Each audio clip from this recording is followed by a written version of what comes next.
Team Betting World now find themselves standing on the outskirts of MEYDAN racetrack.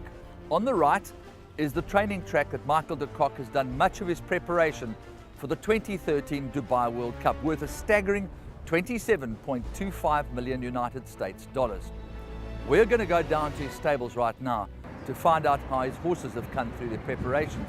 In particular, the Dubai Duty Free, where he has 3 runners, in Igugu, the champion mare from South Africa, the Apache, who's been absolutely spectacular here in Dubai, and of course Mushrek, the find of the carnival. Then we'll talk about the United Arab Emirates Derby, a race in which he's been successful 5 times, the Al Khwar Sprint, in which we see Shay make his appearance on the grass over 1,000 meters. Kavanagh will be running in the Golden Shaheen over 1,200 meters round the turn on the all-weather track. Then of course you've got the Godolphin Mile, where Michael de Kock is represented by 3 of his runners, not least of all the unbeaten son of National Assembly, Soft Falling Rain. And then of course we've got a horse called Await the Dawn, who runs in the Shima Classic over 1.5 miles. He's a cracking good colt, and Michael de Kock is expecting the world of this horse called Await the Dawn. And then finally Treasure Beach runs in the $10 million Dubai World Cup. Here's Mike de Kock. They're both going the right way. Whether they're good enough on the night remains to be seen. On form, they're pretty well held. Zai, I think, has improved, but he's going to have to improve quite a bit to beat the horse that beat him last time and turn the tables, because that horse was having his first start in the UAE. He had a wide trip the whole way, which actually sometimes does work out well, yeah. We had everything go our way, so we're going to have to make major improvement to win it. For me, he's an honest, hard-knocking horse, slightly short on quality, but he's very, very fit and well. He's a horse I could see in the first 4. A win would probably be a surprise. I mean, if you watch racing at MEYDAN every Thursday night, there's some horrendous bad luck stories, week in and week out, which, it's got to tell you something. Clearly, it's not the fairest track around. They don't go a decent pace. No one wants to lead for $2 million. So, there's a lot that can happen. There's a lot that can go wrong. Very tight tracks. Really, listen, they're not in punters' favours, let's put it that way. I know that you're not a mathematician, but if you could give us some sort of ballpark figure in terms of where Emotive is in where you think she could be. Yeah, listen, she's a lot fitter than she was. We've tried her in the blinkers as well. We've been doing quite a bit of work on her, and I think I've definitely seen an improvement in her last start to now. She's going to be ridden a little differently. Last time she was there basically for Zahi.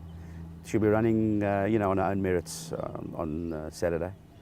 But she has improved. I mean, mathematically, look, I know she's not 101% because, you can see in the way she's training. But she's a lot closer than she was 3 weeks ago. Listening to some of the interviews you've done, both with myself and with other presenters and stuff that you've posted on your website, you make a statement that Shay might have to step up a bit, holds the track record, and if he's 95% of what he was in his prep run, he's going to be a very hot horse to beat. Sure, and I think that 1 or 2, namely Soul Power, who ran behind him last time, are going to step up. He's got a race on his hands, there's no doubt about it. If you watch the replay, Soul Power had no trip last time, ran on well, behaved badly in the paddock, was above himself, whatever. That horse is a big danger. The American horse did 1,054 odd seconds. That's on paper, that's clear. So I don't know if we can get to that sort of speed, but listen, he had everything go his way last time. Speed on the outside, draw, absolute perfect trip. We're in the middle today. We're going to have to shift a little to the outside. Soul Power jumps from the outside, near the outside. So again, these are things that can make a length or 2's difference. But I mean, as far as the horse's condition and training goes, I mean, I'm perfectly happy with the horse. I'm just a realist when it comes to looking at form. And of course, 7's better than 1. That might have been a worry because there has been a bias on this track. Definite bias. The horses have been definitely a couple of lengths quicker on the outside. And of course, as far as the turn is concerned, on the Tapita, it's going to be the other way around. The closer to the paint, probably the better, unless there's an absolutely blistering pace, which there may be. And Kavanagh's the horse that won a Group 2 in his first start, had the Group 1 taken away from him, but he's a soldier of the highest order. Yeah, he's an honest, hard-knocking horse, very comfortable on Tapita. You know, again, is he that sort of class that he can win a World Cup sprint? I don't know, remains to be seen. He's super well. I mean, he's bursting out of his skin, but you know, he's again a horse. If he ran in the first 4, I'd be ecstatic. You know, it's a tough race, and you know, is he a Group 1 sprinter? I don't know. Where he might lack in that bit of class, when it comes to heart and just the sheer will and want to run, he'll make up for it. Then, of course, the Godolphin Mile, lovely strings to your bow. Of course, Master of Hounds, who loves to go forward, was very game, I thought, in his last start to hang on for 4th. And then, of course, you've got the unbeaten Soft Falling Rain, and rerouted one very well last time. Yeah, listen, you know, three smart horses. I mean, obviously, you know, Soft Falling Rain is probably the preferred of the 3. Having said, you know, he's unbeaten, so. But he's only run against his own age group. He hasn't performed at weight for age level yet. He's going to have to step up big time. He's up against some hard knockers. He's not going to have anything his way. He's drawn 13. Stand to be corrected, but I don't think a horse has won from 11 draw on a mile and more on this track, the whole carnival. They run 16 horses over 1,600 metres here. You know, it's from a safety point of view, I don't think that's ideal. And you know, we've got the 13 draw to contend with. Now, there might be a scrum for that first corner, yeah, which we have seen, so that might help him then. But you know, again, it's the first 400 metres will tell us a lot. If he can get a good position without expending too much energy, then we're okay. You speak with great warmth and passion about a horse called Await the Dawn, and he runs in the 1.5 mile Shima Classic, a race, of course, which you've won. Yeah, very strong race.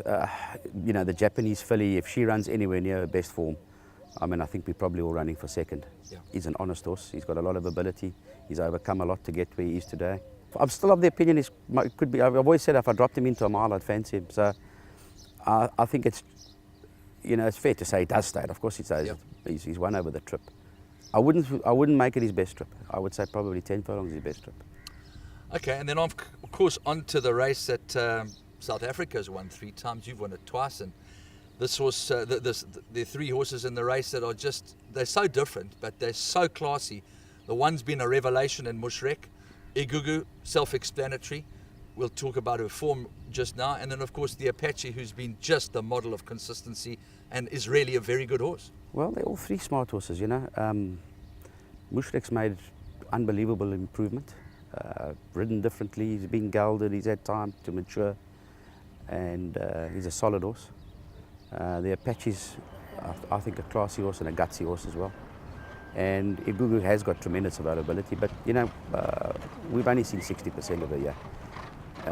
If she can get anywhere near 100%, she'll be a lot better than Apache or Mushrek. But sadly, we're not there yet.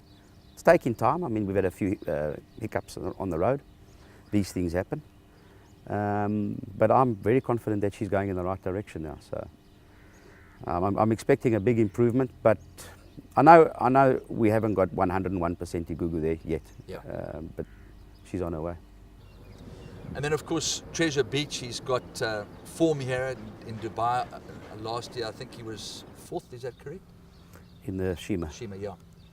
He's now running on the all-weather in the Dubai World Cup, but he's a horse that was, to a large extent, I think, probably used to ensure a good pace for his stable companions. Then he campaigned all over the world, and I get the feeling that your nurturing and the way that you've addressed this horse on an individual basis has made the world of difference. He's changed a lot, this horse. You know, he's got a lot of potential, and it's been quite rewarding working with him and just watching this horse turning inside out. I've said I think things are going a little too soon for him. I'd love to have had another month here in the carnival with this horse. He's very comfortable on Tapita. I have no doubt that he goes on the surface.